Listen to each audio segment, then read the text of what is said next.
Hello everyone, welcome to Hare Krishna tutors. I hope आपने हमारी previous video देखी होगी क्लास 7 साइंस की चैप्टर नंबर 1।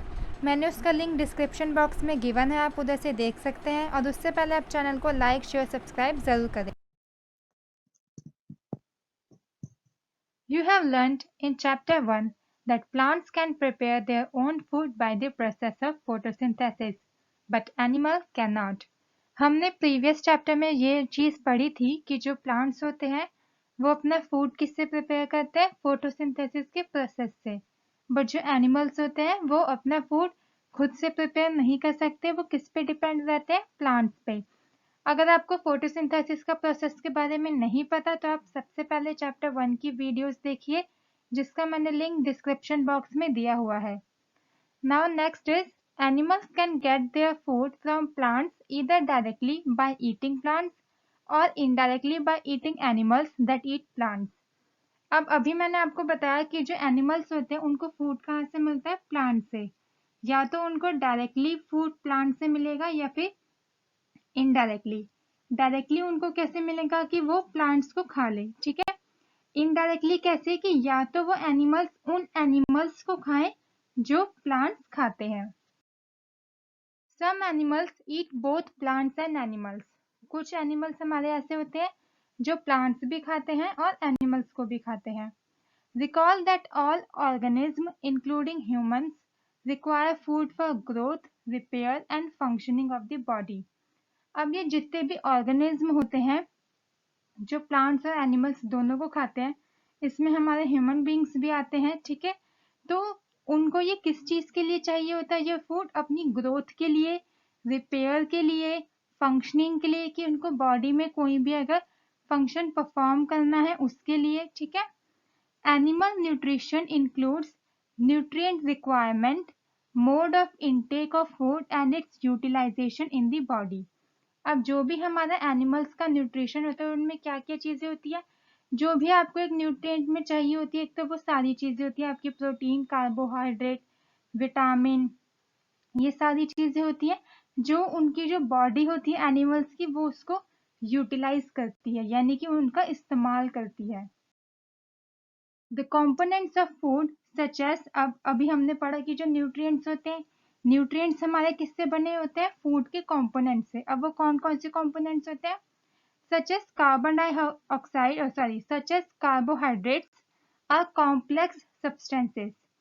अब हमारे दो टाइप के सब्सटेंसेस होते हैं, एक होते हैं हमारे सिंपलर सब्सटेंसेस, एक होते हैं कॉम्प्लेक्स सब्सटेंसेस। तो जो कार्बोहाइड्रेट है वो हमारा क्या है, complex substance. These complex substances cannot be utilized as such, so they are broken down into simpler substances। जो हमारे कॉम्प्लेक्स सब्सटेंसेस होते हैं उनको डाइजेस्ट करना इतना इजी नहीं होता है, इसलिए हमारी बॉडी उन सब्सटेंसेस को छोटे छोटे पार्ट्स में ब्रेक डाउन करती है और फिर उनको वो सिंपलर सब्सटेंस बनाती है। The breakdown of complex substances of food into simpler substances is called digestion. अब ये जो पूरा प्रोसेस होता है जिसमें हमारे कॉम्प्लेक्स सब्सटेंसेस ब्रेक डाउन होके सिंपलर सब्सटेंस बनते हैं, इनको हम क्या बोलते हैं, डाइजेशन। जैसे इस फिगर में भी गिवन है, ये कॉम्प्लेक्स सब्सटेंस की पूरी एक चेन है, ठीक है। सिंपलर सब्सटेंस क्या करता है, इन कॉम्प्लेक्स सब्सटेंस को छोटे छोटे पीसेस में तोड़ देता है, जिससे हमारी बॉडी को वो फूड डाइजेस्ट करने में ज्यादा आसानी होती है। Now our next topic is different ways of taking food.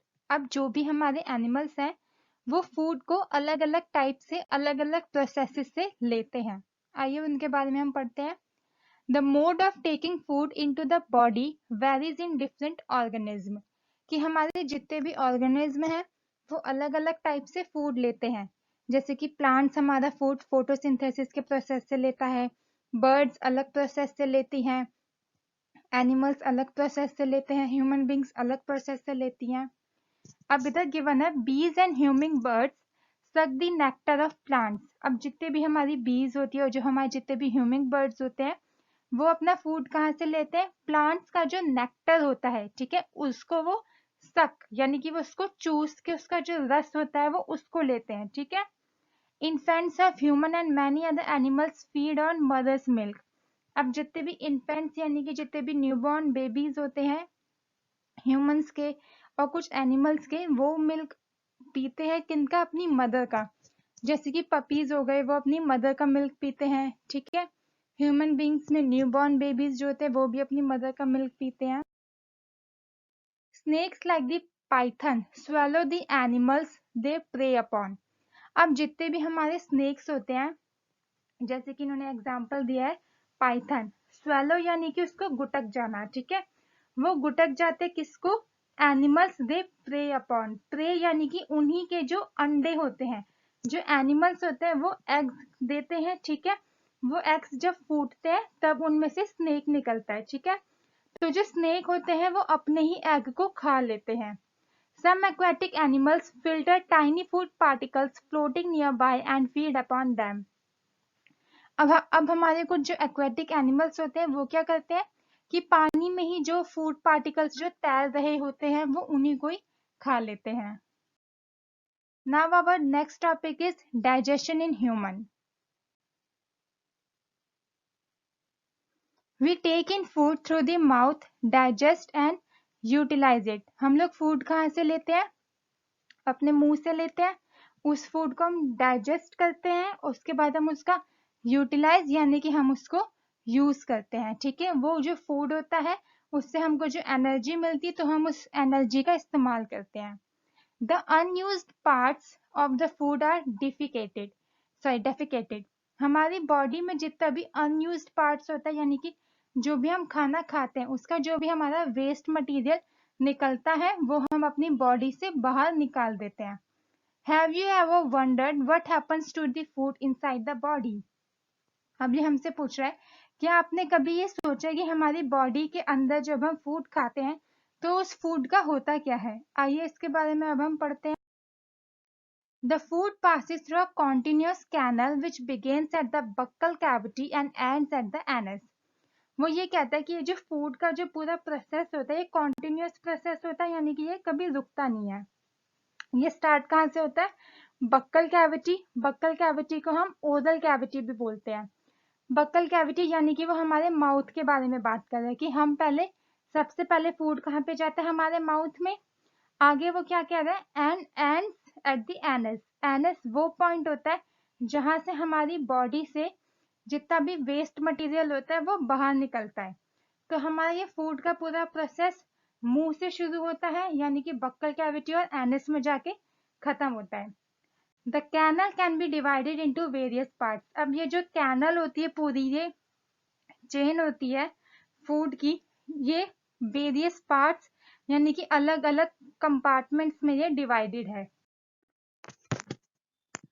Now the first one is buccal cavity. The buccal These parts together form the alimentary canal or digestive canal, or digestive tract. All these six components together combine and make a canal which we know, which is known as alimentary canal or digestive tract. The food components gradually get digested as food travels through the various compartments. Our food get digested after traveling through all these six components, okay। जैसे जैसे करके हमारा जो food होता है, जैसे जैसे करके हमारा जो फूड होता है वो इन सारे कंपोनेंट से, इन सिक्स कंपोनेंट से वो ट्रेवल होते हुए जाता है और हमारा फूड एंड में डाइजेस्ट हो जाता है। और जो भी हमारा अनडाइजेस्टेड मटेरियल होता है वो हमारी बॉडी से थ्रोन आउट हो जाता है। The inner wall substances of food into simpler ones। अब जितने भी हमारे जो फूड पार्टिकल्स होते हैं वो हमारी जो इनर वॉल होती है, ठीक है ना, हमारी बॉडी की जो इनर वॉल होती है वो उनको सिंपलर सब्सटेंस यानी कि उस फूड को वो छोटे छोटे पार्टों में, वो पीसेस में वो तोड़ देती है। The digestive tract and the associated glands together constitute the digestive system। अब हमारी जितनी भी डाइजेस्टिव कैनाल थी, डाइजेस्टिव ट्रैक्ट थी, जो भी हमने अभी तक ये सिक्स कंपोनेंट्स पढ़े, इन सबको मिला के और कुछ हमारे जो ग्लैंड्स हैं उनको अगर हम कंबाइन कर दे तो इस पूरे सिस्टम को हम क्या बोलते हैं? Digestive system. Now let us know what happens to the food in different parts of the digestive tract. अब हम आगे ये पढ़ते हैं कि हमारा जो फूड है उसके साथ क्या-क्या होता है अलग-अलग डाइजेस्टिव ट्रैक्ट में। इसके लिए आपको हमारी नेक्स्ट वीडियो देखनी होगी। Thanks for watching this video.